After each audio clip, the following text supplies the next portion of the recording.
It's good to be home. Uh, First of all, it's so weird hearing an elected official talk about something getting done. Can you give a round of applause back to the State Assembly person actually passed a law and helped somebody?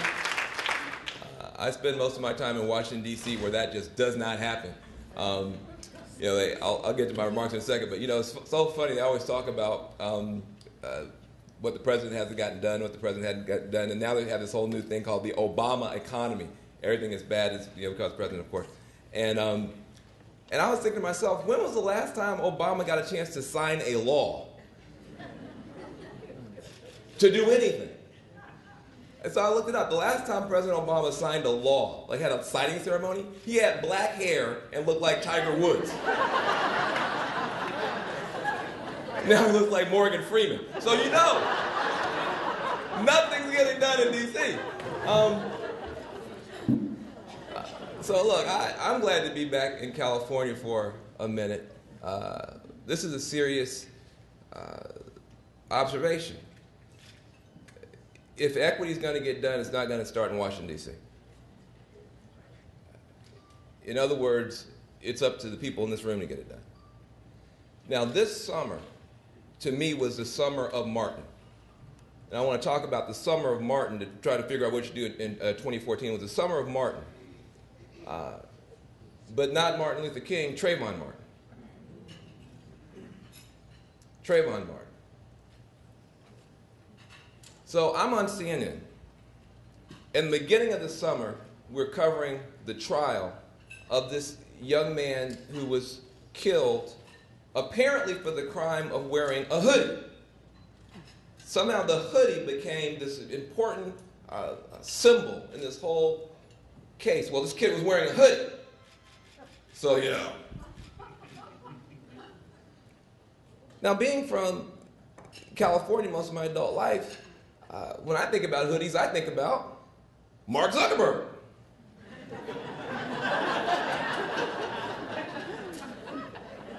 And I think I would have a very hard time justifying shooting Mark Zuckerberg. Well, he was in my neighborhood, didn't look like he belonged there, and he was wearing a hoodie. So what would you do? So this is the summer where you have that. And then at the end of the summer, in the same country, show you how crazy and schizophrenic we are, in the same summer, the end of the summer, 50th anniversary of Dr. Martin Luther King Jr.'s speech. And I'm at the same network in the same chair, covering the same country, dealing with the same name, Martin, and it's completely different experience. One young black kid named Trayvon Martin treated one way, and now here's Dr. Martin Luther King, a young black kid. Now, you don't think of Dr. Martin Luther King as a young black kid. Dr. Martin Luther King was 24 years old in Montgomery. We forget this. We act like Dr. King was 90 years old. He never saw his 40th birthday. He was killed in 39. He's 39 years old. 24 in Montgomery. Now, I know you're going to call me ageist. I wouldn't let a 24-year-old borrow my car today. But he's 24 in Montgomery. He's 33 years old on the steps of the Lincoln Memorial. 33!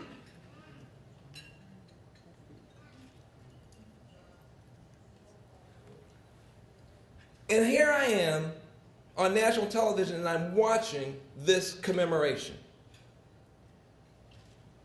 And when he gave the speech at 33, the president and Bobby Kennedy, JFK and RFK, had told him, don't have the rally. Don't have the march. Don't bring all those Negroes to D.C. There'll be a riot. There'll be violence. They broke out. They had the army ready.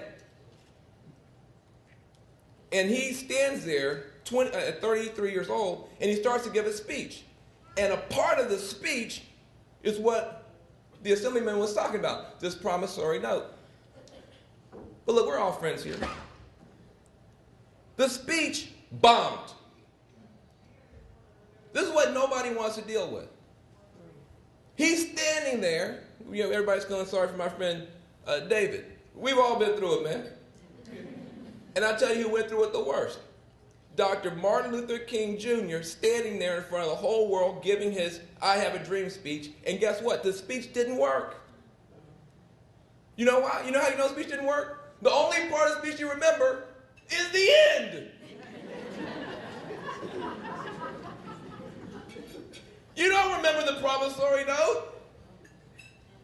You know why? Because the speech that he gave was written by a committee. How many of us have been in committees? There's only one thing worse than a committee. It's called a coalition.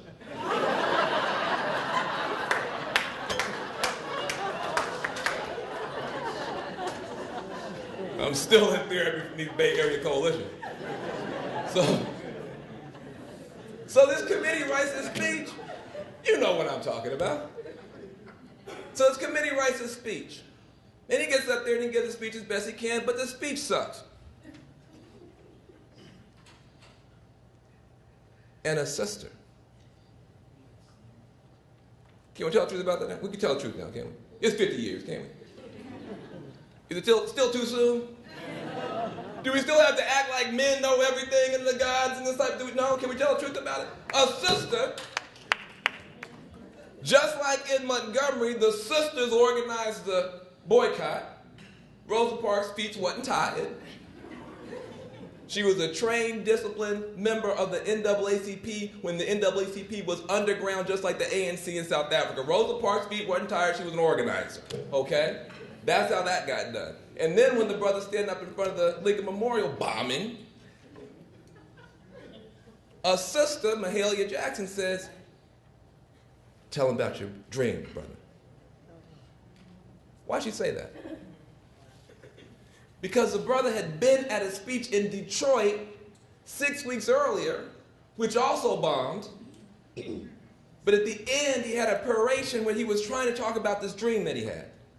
And even though that didn't work, it was still better than stuff he was doing there.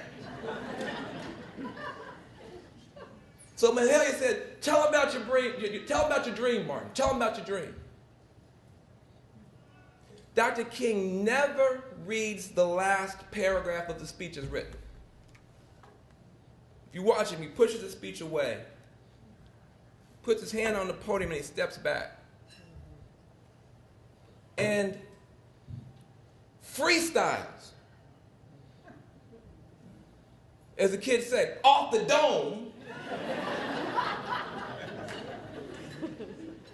freestyles the greatest act of slam poetry in the history of the Republic. That's what he does.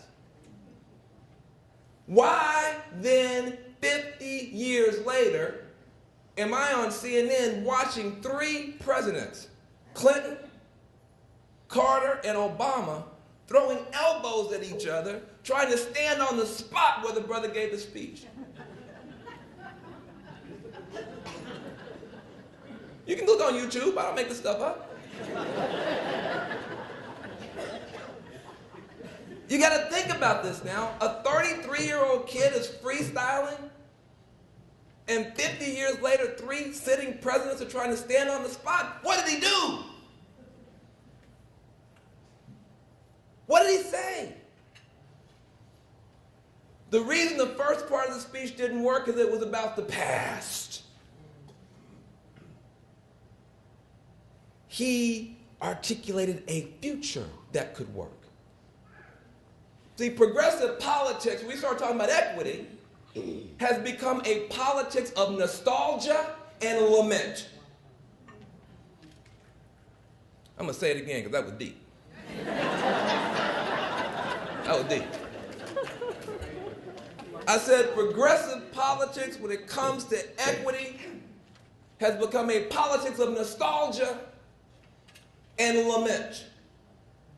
We have nostalgia for Dr. King. We have nostalgia for Mandela. We have nostalgia for Ella Jo Baker. We have nostalgia for Cesar Chavez. We have nostalgia, and then we have lament about slavery and segregation and stolen land and bad statistics. That's the part of the speech that nobody can listen to for very long. What is the politics of the future? What is the future that we're fighting for? Let's not forget now, when this 33-year-old kid is up here freestyling, talking about black and white kids can hold hands, stuff like that, they had just put dogs on children in Birmingham that summer. They had just put fire hoses on children in Birmingham that summer. 2 weeks later, they blew up a church and killed 4 little black girls. What he was talking about wasn't something that was reasonable, that seemed likely to ever occur.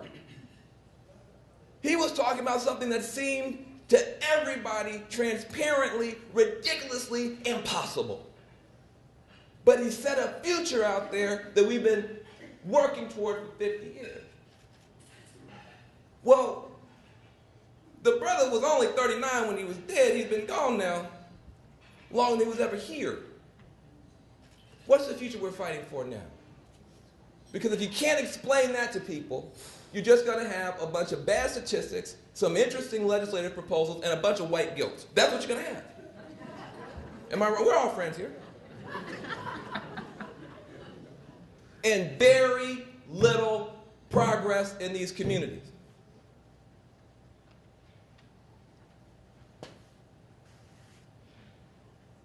So how do we articulate a future worth fighting for? You can't start with Martin Luther King.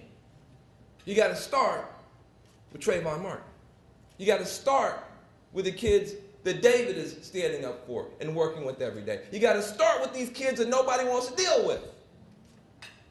Because America in the next 50 years is going to look a lot more like Brazil and a lot more like South Africa, a multiracial democracy, 2 big multiracial democracies with every color in the Skittles bag, than it looks like Marin County today. So if you can't deal with these kids and give them a future, you basically, by giving up on these kids, have given up on America. So what can we do? Marin County has the most important role to play in a national strategy for equity. If you guys can't get together here with all these liberals,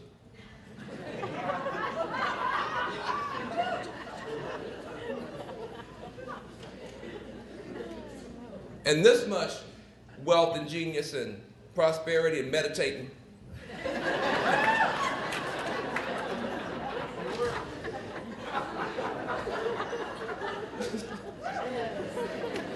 am I wrong?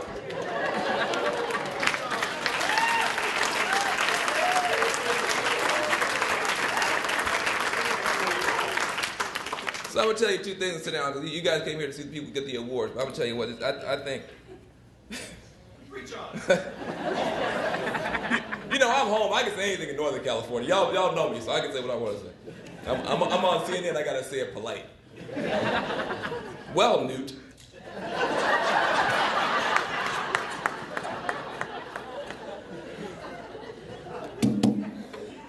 Look, y'all, this is not hard. That's the heartbreaking thing about it. There are no dogs. There are no fire hoses. There's no Klan. It's just us. This is not hard. You got a bunch of kids. You know what's going to happen to them. They get thrown in jail, and they're going to have no job skills. Fix it. I mean, quit making this thing so dadgum complicated. Close the prison doors, open the doors of opportunity for these kids. This is not difficult. It's not difficult. You're spending $100,000, $120,000 per year per kid to lock them up in California, and then 80% of them wind up going to adult prison anyway. So you got $120,000 a year prep schools for adult prison. That's stupid. That's not left or right, that's just stupid. You give me 1 kid at $120,000. Think about that. How can you have 1 kid kid at $120,000 and the kid still gets in trouble. I mean, just think, let's just get rational here. I have one kid, I would say to the kid, okay, kid, let's talk about this. In Europe.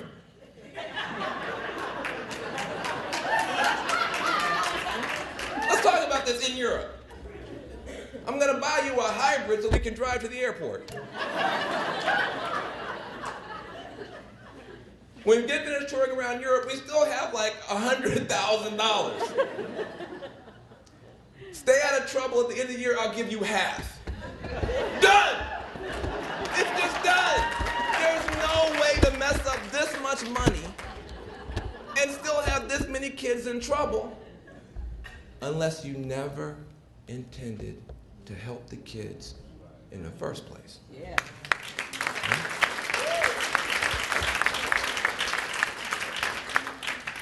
So you guys got this Jessica Jackson, who just won in the city council race here in Mill Valley. Give her a big round of applause. She's an up-and-coming young Democrat, Jessica Jackson. She wants to work with Levine and these other guys to do something about the criminal justice system, to reform it, to make it smaller and more effective. You could look. I don't like these knucklehead kids out here doing bad stuff, but I tell you what, when I was at Yale, I never saw more nonviolent drug offenders than in the student body. The only place there were more nonviolent drug offenders in the student body at Yale was the faculty at Yale. So come on now. We know what to do with kids in trouble with drugs. I never saw any of those kids go to prison. They went to rehab, some of them. And now some of them are in the Senate. I don't mean to bust nobody out, but you can see who's in the Senate and when I was there.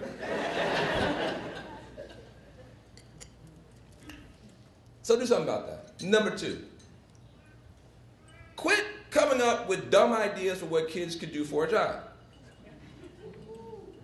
I'm just sick of it. I was in Washington, D.C. talking to some congressional Democrats, and they're talking about, we're going to bring manufacturing jobs back to America. I said, no, you're not. That's just silly. And if you did, you wouldn't create any jobs anyway. Why? Because when the manufacturing jobs left America, you had a whole bunch of people and a few machines. When they come back, they'll have a whole bunch of machines and very few people. Why? Robots. Automation. So it's not going to be, you could have much more manufacturing, the robots will be very happy. But the people won't. So don't come up with dumb ideas. The reality is, we know what the jobs of the future look like. There'll be 3D printing, desktop production. You're going to have robots, smart screens, apps. So don't teach these poor kids to stand in the back of the line for manufacturing and service jobs that are going to be wiped out anyway. Teach them to design the robots and design the smart screens and design the apps. Teach them to be the computer coders. Now, that's what they're doing with poor kids in India. That's what they're doing with poor kids in Nigeria. That's what they're doing with poor kids in India. We could be doing that with poor kids right here in the Bay Area, and Marin County should be leading the way on that. Period. You got Silicon Valley right down the road. So look, we do too much baby talk around here. This is serious.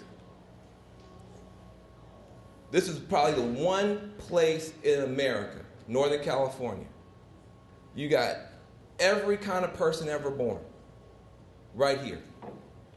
Every faith, every race, every culture, every gender expression, every sexuality expression, every kind of human being ever born is right here in the Bay Area. You've got Silicon Valley down there, remaking every industry, disrupting every industry, and it's as white as it could possibly be down there. You've got the genius and the creativity of the Bay, when you're talking about Berkeley, when you're talking about Oakland, San Francisco, Marin County. You've got the wealth of Marin County. You've got the big hearts of Marin County. If you can't figure out how to take all these little low opportunity kids, whatever color they are, and get behind them and have some tremendous success stories, then the rest of the country should just give up. You have a responsibility here, not just to these little committees, things, you to the rest of the country, to the world. And if Nelson Mandela can sit up in a jail cell and change the world from there, what could we be doing right here? We got to raise the bar. And I'll tell you this, if we do our work right and well here in Marin County and get behind some of these leaders that you heard popping up here and talking while y'all were doing all this on your smartphone, I saw you.